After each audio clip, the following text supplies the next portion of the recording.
The person born into the caste could only practice the occupation associated with the caste. Like जो Brahmins थे वो पंडित होते थे mostly, वो जितना भी स्क्रिप्चर से रिलेटेड जो काम होता था और पूजा पाठ मंदिरों में जो पंडित होते थे वो मोस्ट ऑफ द टाइम्स वो ब्राह्मण्स हुआ करते थे.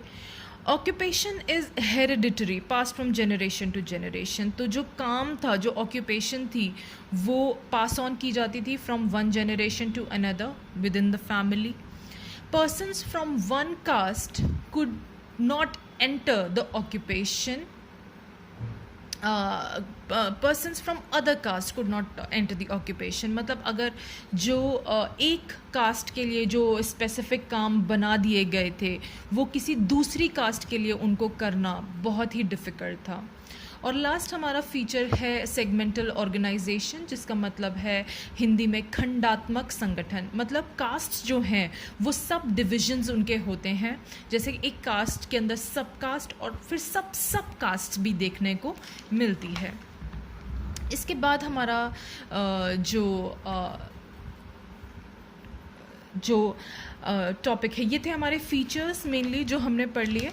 इसके बाद हम पढ़ेंगे दैट ये जो रूल्स थे जो हमारे जो अभी हमने फीचर्स पढ़े हैं या जो कास्ट से रिलेटेड जो रूल्स हैं, ये स्क्रिप्चरल टेक्स्ट के अंदर देखने को मिलते हैं. जो हिस्टोरिकली जो हमने ये जो पता चला है धीरे धीरे किस तरीके से उस समय में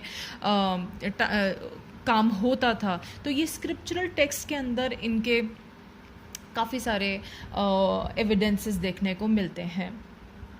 लेकिन हमें एक चीज़ नहीं पता है और वो ये है कि किस हद तक ये रूल्स जो हैं वो प्रैक्टिकली रियल लाइफ में अप्लाई किए जाते थे. इसका कोई प्रूफ हमारे पास नहीं है. These rules involve prohibitions and restrictions. इतना तो हमें पता चल गया ये इतना पढ़ने के बाद कि जो ये रूल्स हैं ये दे आर बेसिकली व्हाट, ये प्रोहिबिशंस हैं, रिस्ट्रिक्शंस हैं कि आपको ये नहीं करना, आप इस कास्ट के हैं तो आप ये नहीं कर सकते, आप इस कास्ट के हैं तो आप ऐसा नहीं कर सकते. तो ये जो रूल्स हैं they basically comprise of prohibitions and restrictions. तो इन सब को पढ़ने के बाद और ये ऐसी प्रतिबंध पढ़ने के बाद हमें पता चलता है जो कास्ट है इज़ एन अनइक्वल इंस्टीट्यूशन. ये सबके साथ एक जैसा व्यवहार नहीं किया जाता. हर कास्ट को अलग नज़रिए से देखा जाता है. जो हायरार्की में ऊपर है उसको ज़्यादा तवज्जो और अहमियत दी जाती है, और जो कास्ट जो हायरार्की में सबसे नीचे है उसका जो महत्व है सोसाइटी में वो बहुत ही कम है. तो इट्स एन अनइक्वल इंस्टीट्यूशन. ये हमें समझ लेना चाहिए कि कुछ कास्ट जो हैं वो बहुत ज़्यादा बेनिफिट ले रही थी उस सिस्टम का, और जो नीचे की जो हायरार्की की जो लोअर कास्ट थी उनको बहुत ज़्यादा लेबर और सबऑर्डिनेशन से गुज़रना पड़ता था, अधीनता से गुज़रना पड़ता था. और जब ये कास्ट सिस्टम जो है जब वो बहुत ज़्यादा रिजिड हो गया, जब एक कास्ट एक घर में पैदा होने वाले को उसी घर के सिचुएशंस के हिसाब से चलना पड़ता था. और अगर मान लीजिए कि अगर कोई बच्चा शूद्र के घर में पैदा होता है तो उसमें उस बच्चे की कोई गलती नहीं है, लेकिन फिर भी उसे उन सब तकलीफ़ों से गुज़रना पड़ता है जो उसके माँ बाप को और जो उसके घर में जो दूसरे लोगों को गुज़रनी पड़ती हैं. और सबसे ज़्यादा जो कठोर चीज़ थी, जो सबसे ज़्यादा परेशानी वाली बात थी, वो ये थी कि एक इंसान का अपनी लाइफ के सर्कमस्टांसेस को चेंज करना बहुत ज़्यादा मुश्किल था. मतलब ये डिसाइड करना कि नहीं मैं ये नहीं करना चाहता, मैं तो कुछ और करूँगा या मैं कुछ और करूँगी, ये बहुत ज़्यादा इम्पॉसिबल था उस समय में. तो जो अपर कास्ट थी उनका हाई स्टेटस था, चाहे वो उसे डिज़र्व करें या ना करें, और जो लोअर कास्ट थी उनका लो स्टेटस था, चाहे वो कितनी भी मेहनत कर लें लाइफ में, लेकिन जो उनका स्टेटस था वो लो ही रहता था. अब इसके बाद हम आते हैं जो प्रिंसिपल्स थे कास्ट सिस्टम के. बेसिकली दो सेट ऑफ प्रिंसिपल्स हमें देखने को मिलते हैं.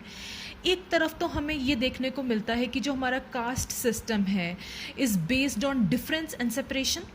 ये हमने पढ़ा कि जो एक जो 4 जो वर्ण थे या 5 अगर हम उनको देखें तो उनके बीच में भिन्नता और अलगाव बहुत ज़्यादा देखने को मिलता है। हर कास्ट जो है वो दूसरे कास्ट से डिफरेंट और सेपरेटेड है, और आपस में जो मिक्सिंग है उनकी, एक कास्ट की दूसरी कास्ट में जो मिक्सिंग है वो प्रोहिबिटेड है, वो प्रिवेंटेड है। ना आप मैरिज कर सकते हो, ना आप फूड शेयर कर सकते हो, सोशल इंटरेक्शन नहीं है, ऑक्यूपेशनल मोबिलिटी नहीं है।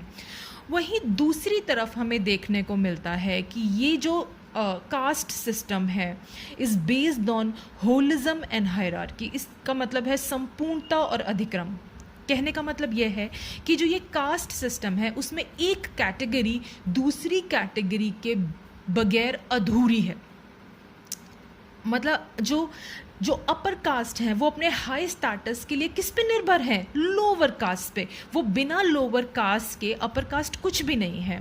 These separated and different caste do not have individual existence, they can only exist in relation to a larger whole.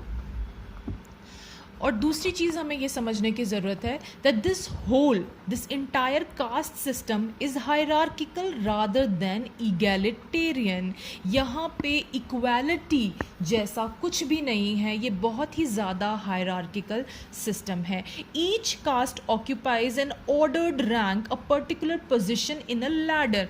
मतलब इसको आप इस कास्ट सिस्टम को एक सीढ़ी नुमा रूप में देख सकते हैं जिसमें हर कास्ट का अपना एक सोशल पोजीशन है और उस पोजीशन की वजह से उन्हें प्रिविलेज और स्टेटस प्रदान किया जाता है, और जो ऊपर की कास्ट है वो अपने नीचे वालों को सब्जुगेट और ऑप्रेस करती हैं। और इसी के साथ रिलेटेड एक बहुत इम्पॉर्टेंट कॉन्सेप्ट है हमारा, इसी से रिलेटेड, जो कि हमारा कॉन्सेप्ट है प्योरिटी एंड पॉल्यूशन का। प्योरिटी से यहाँ पर हमारा मतलब है शुद्धता, और पॉल्यूशन से हमारा मतलब है यहाँ पे अशुद्धता, समथिंग दैट इज कंटामिनेटेड। तो जो ये हायरार्किकल ऑर्डरिंग है इस कास्ट सिस्टम के अंदर, वो इन दो कॉन्सेप्ट्स पे बेस्ड है। मतलब जो ऊपर की जो कास्ट हैं उनको क्या माना जाता है? उनको माना जाता है प्योर, शुद्ध। और जो नीचे की कास्ट्स हैं, जो लोअर कास्ट हैं, जैसे शूद्र हो गए, या जो इस हायरार्की के अंदर नहीं आती हैं, जो 5वीं हमारी जो रैंक है अनटचेबल्स की, आउटकास्ट की, उनको क्या माना जाता है? पोल्यूटेड, अशुद्ध। और जो प्योर हैं उनको प्योर क्यों माना जाता है? Because they are believe to be closer to the sacred something that is पवित्र, right, something that is pure. और जो ऊपर की जो हमारी कास्ट्स हैं उनको माना जाता है कि वो पवित्र हैं, वो शुद्ध हैं, और दे कनोट रिचुअल प्योरिटी। मतलब कर्म कांड के अगर आप देखेंगे जो उनका लाइफस्टाइल है या था, वो भी काफ़ी रिचुअलाइज्ड था। वो बहुत ही ऐसा माना जाता था कि उनके जो भी कर्म कांड उनके जो हैं वो बहुत ही प्योर हैं, और इसी वजह से उन्हें हाई स्टेटस प्रदान किया जाता था। Also because they have a lot of high status in the society, उनके पास material power भी था। और यहाँ पे हम material power से समझ रहे हैं economic and military power। और वहीं दूसरी तरफ हमारे पास हैं contaminated, polluted, अशुद्ध castes।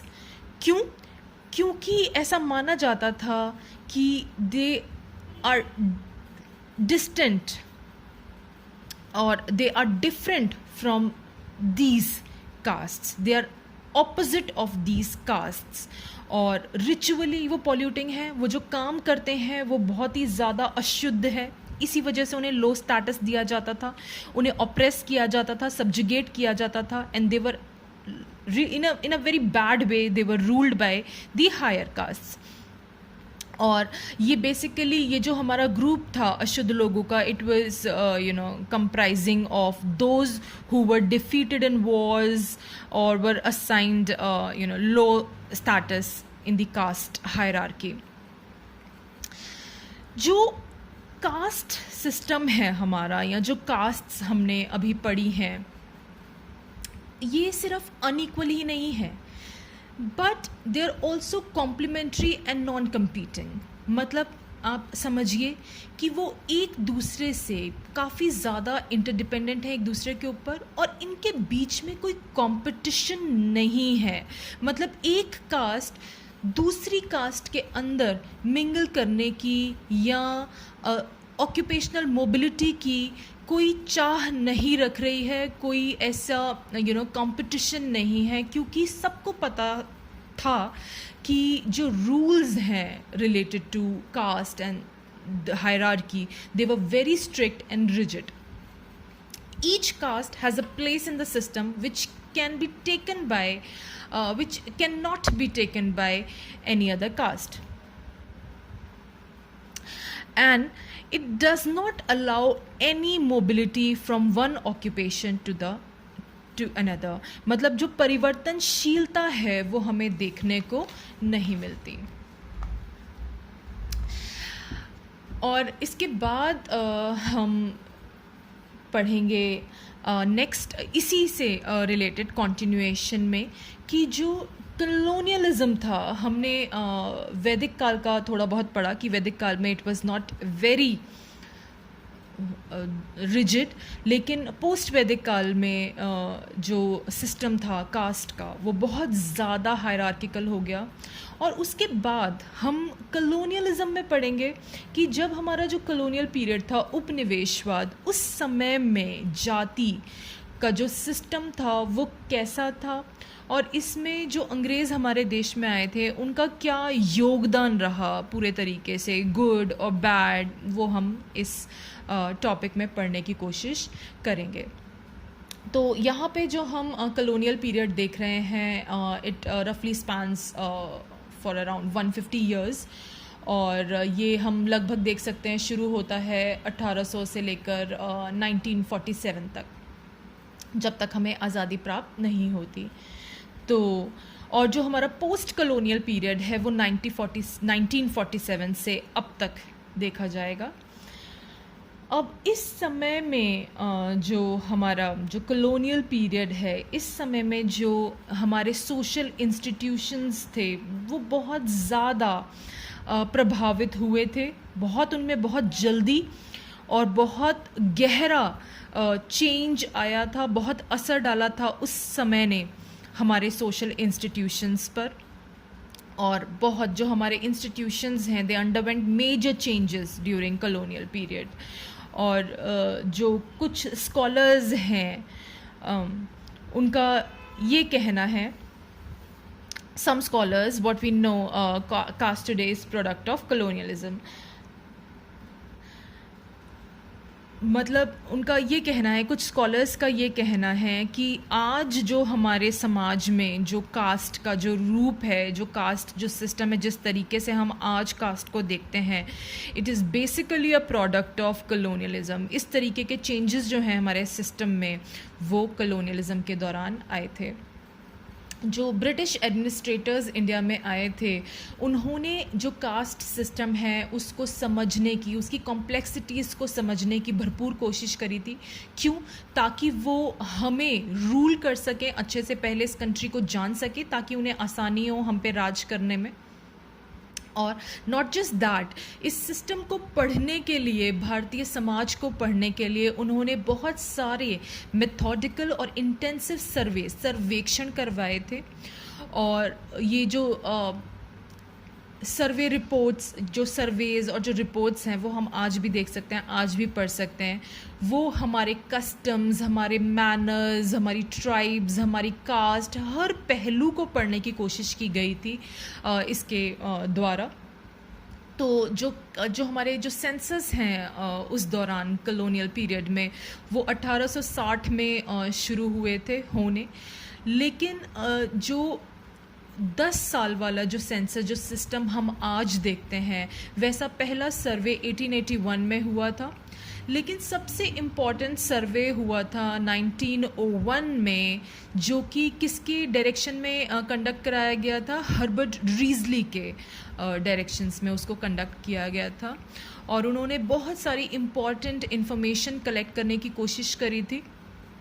जो कास्ट है भारत में, उसकी जो हायरार्की है उसे पढ़ने की कोशिश की गई थी.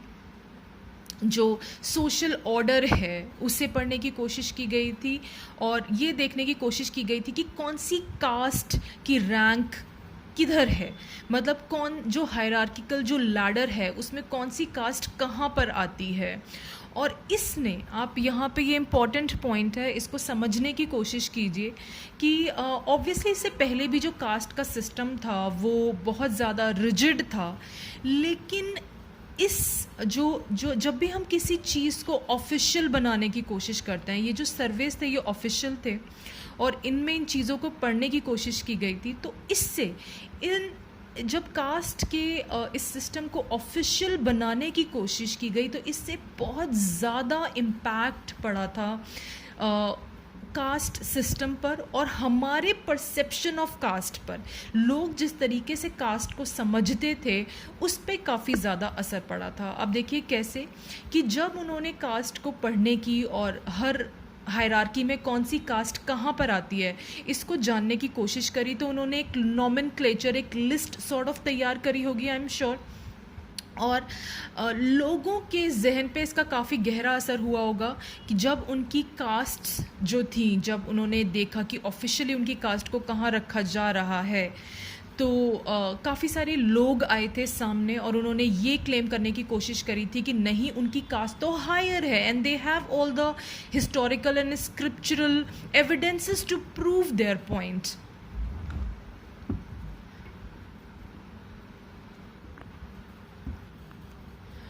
और जो इंस्टीट्यूशन है हमारी कास्ट का वो काफ़ी चेंज हुआ था इस चीज़ को ऑफिशियल जब हमने करने की कोशिश करी तब। तो इससे पहले ऐसे सर्वेस जब नहीं हुए थे, उनसे पहले जो हमारी कास्ट आइडेंटिटीज़ थी वो थोड़ी सी फ्लूइड थी और इतनी ज़्यादा रिजिड नहीं थी, लेकिन ये सारा सिस्टम ऑफिशियल होने की वजह से इसमें काफ़ी बदलाव आए, लोगों के जहन पे बहुत असर पड़ा था कास्ट सिस्टम को लेकर। और एक बार जब ये रिकॉर्ड और काउंटेड होने लगा ये पूरा सिस्टम, तो जो हमारा कास्ट है उसने एक नया रूप लेने की एक नया रूप लिया and caste began to take a new life all together. I hope आपको ये पॉइंट समझ में आए होंगे यहाँ तक। अगर आपको कुछ नहीं समझ में आया है तो you can please write it in comments and you can ask questions. I would really appreciate आपके कमेंट्स। और अगर आपको लगता है कि कहीं पे मुझे कुछ बदलाव लाने की ज़रूरत है तो please let me know and I will try my best to improve myself in the next video. Thank you so much and have a nice day. Thank you. इसके बाद का जो चैप्टर है हम नेक्स्ट क्लास में continue करेंगे। Thank you so much.